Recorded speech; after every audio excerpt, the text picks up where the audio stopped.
What's going on, y'all? It's Athletes Culture coming at you again with another video. Now, recently I was online and I stumbled upon an article in which Mark Cuban, Dallas Mavericks owner, was interviewed about his rookie sensation, Luka Doncic.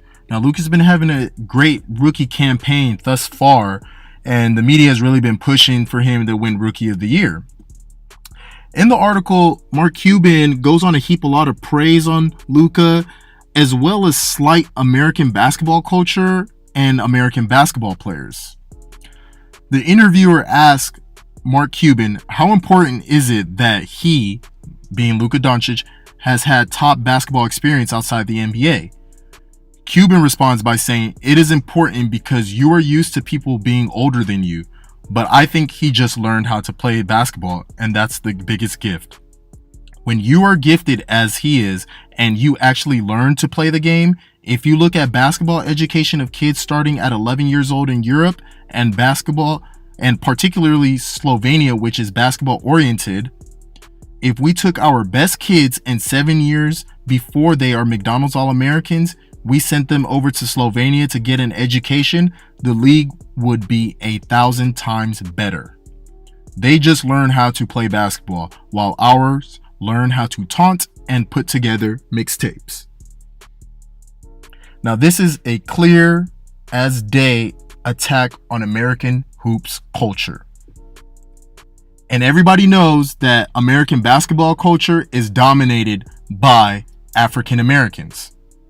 We know that. The black players dominate American basketball. They dominate it.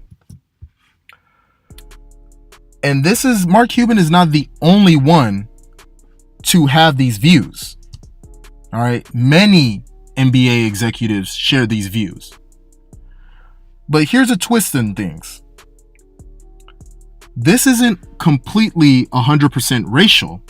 I think this is also an attack on American basketball players' ideology. And I'm going to explain why. It's two parts. All right. For years, we've been shoved this narrative that European players are better than American players, or they're taught the game better. But that doesn't always seem to be true. We see more failures than we do success stories from Europe. However, the media likes to hold on to the few success stories like the Pau Gasols, the Dirk Nowitzkis, the Tony Parkers, the Manu Ginobilis. They like to hold on to those few success stories from Europe, but fail to mention all the failures that came. All right. And even with those success stories, they struggled when they came into the league. Dirk Nowitzki at one point wanted to go back home to Europe. He wanted to leave the NBA. That's how bad it was. Now, you can go each and every year in the draft, but I'm going to pull up a few where the fans were sold on this so-called European sensation that ended up being a bust. We all know about 2003 Darko Milicic. I mean, that's the most obvious one to show European bias. They had limited tape on the player, yet they chose him over Carmelo Anthony, Dwayne Wade, and Chris Bosh. All off of hype, all off of word of mouth. Because of their hate towards American hoop culture. Go to 2006, the Toronto Raptors select Andrea Bargnani over LaMarcus Aldridge. Andrea is no longer in the league. LaMarcus Aldridge is a multi-time All-Star and has led 2 franchises. 2009, Ricky Rubio, who was Luka before Luka Doncic. I mean, the hype was real. I remember I was in high school at that time, and I remember the hype surrounding this kid. They selected Ricky Rubio over Stephen Curry, DeMar DeRozan, and Drew Holiday, all of which have been all-stars in the NBA. Stephen Curry has been a 2-time MVP, and Drew Holiday has not only been an all-star, but an all-NBA defensive team selection. And we're still waiting for Ricky Rubio to pan out.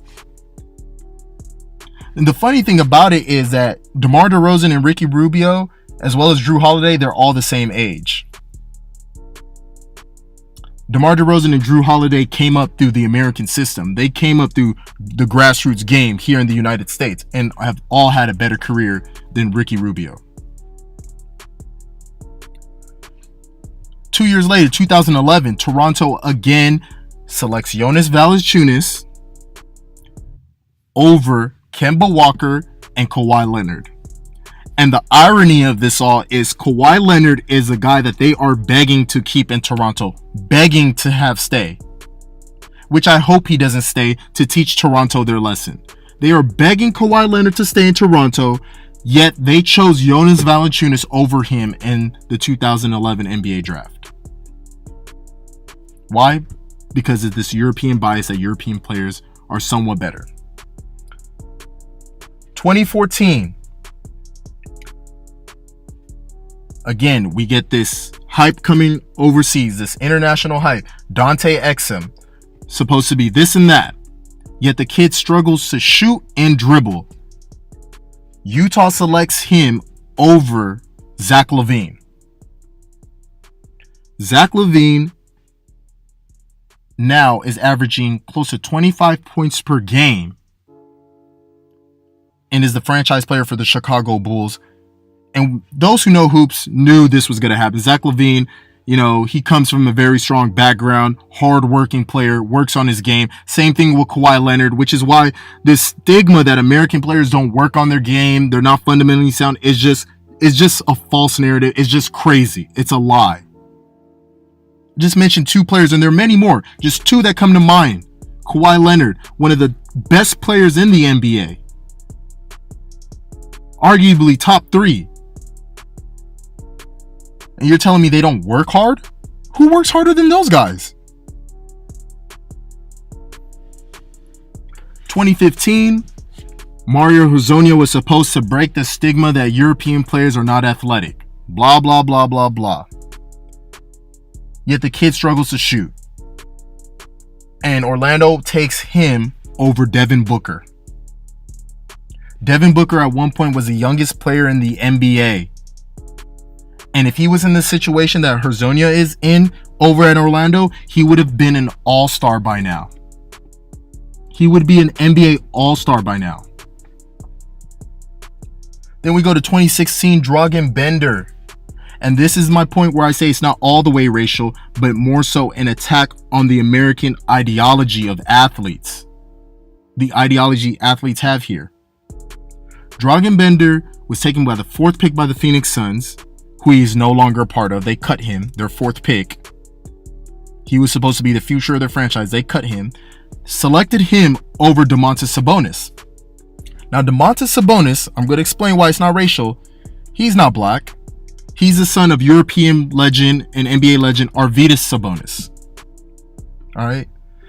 If the American game was so bad and they're not learning anything, Arvydas could have easily kept his son in Europe, told him, hey, you play the European game and then you're going to come over to the NBA and you're going to dominate. No, instead, because Arvydas knows the game, said you're going to come over, play at the University of Gonzaga, you're going to dominate, which he did,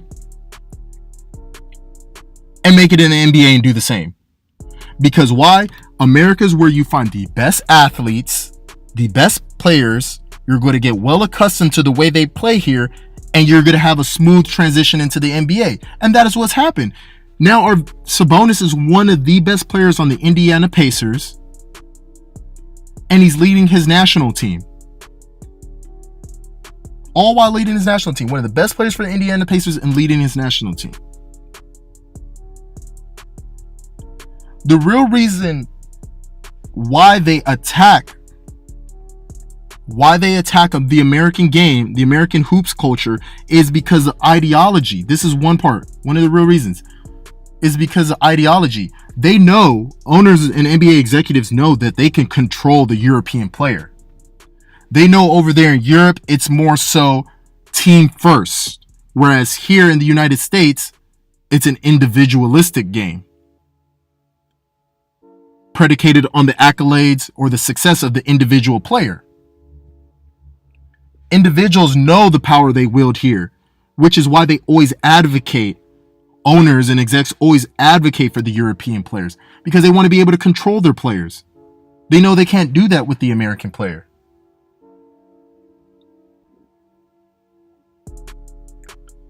And then we go to 2018 and we look at it in this draft. They're clamoring for Luka, Luka this, Luka that, and Luka's balling. Don't want to take anything away from him. He's doing his thing. The kid's balling. But does that mean players like Trae Young, Jaren Jackson Jr., DeAndre Ayton, does that mean that they're not balling? Of course they are. Those guys are having great rookie. This is a very good rookie campaign. Rookie class. They're having a good rookie campaign. Trae Young and DeAndre Ayton are actually leading their franchises. Trae Young is the best player for the Atlanta Hawks. They have a heavier workload than Luka Doncic. Dennis Smith Jr., Wesley Matthews, Harrison Barnes, and DeAndre Jordan are carrying that Dallas Mavericks team, not Luka. So I would like to see if Mark Cuban would like to share those sentiments to those players, because they came up through the American system. But back on these rookie classes, on this rookie class, Trae Young is leading the Atlanta Hawks. DeAndre Ayton is as well. But all right, for argument's sake, to play devil advocate, they're on the losing team. People say they're on a losing team. All right, cool. But what about Jaren Jackson Jr.? He's on a winning Memphis Grizzlies team, playing behind two All-Stars, yet he's still finding a way to put his stamp on the game offensively and defensively. Where's the support for that guy? You see none. So if you want to say winning, then Jaren Jackson should be the Rookie of the Year. If you want to talk about production, then it should be DeAndre Ayton. Because in most nights, he's putting up close to 20 and 10. As a rookie big man. 20 and 10 a night.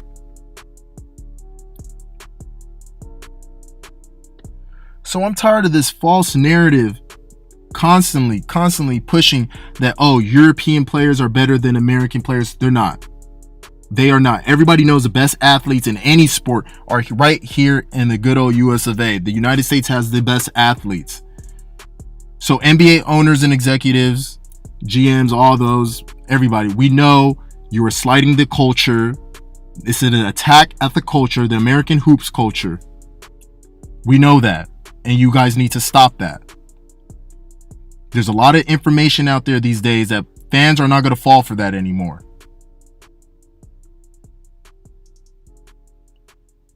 Like, comment, and subscribe down below. I'm out.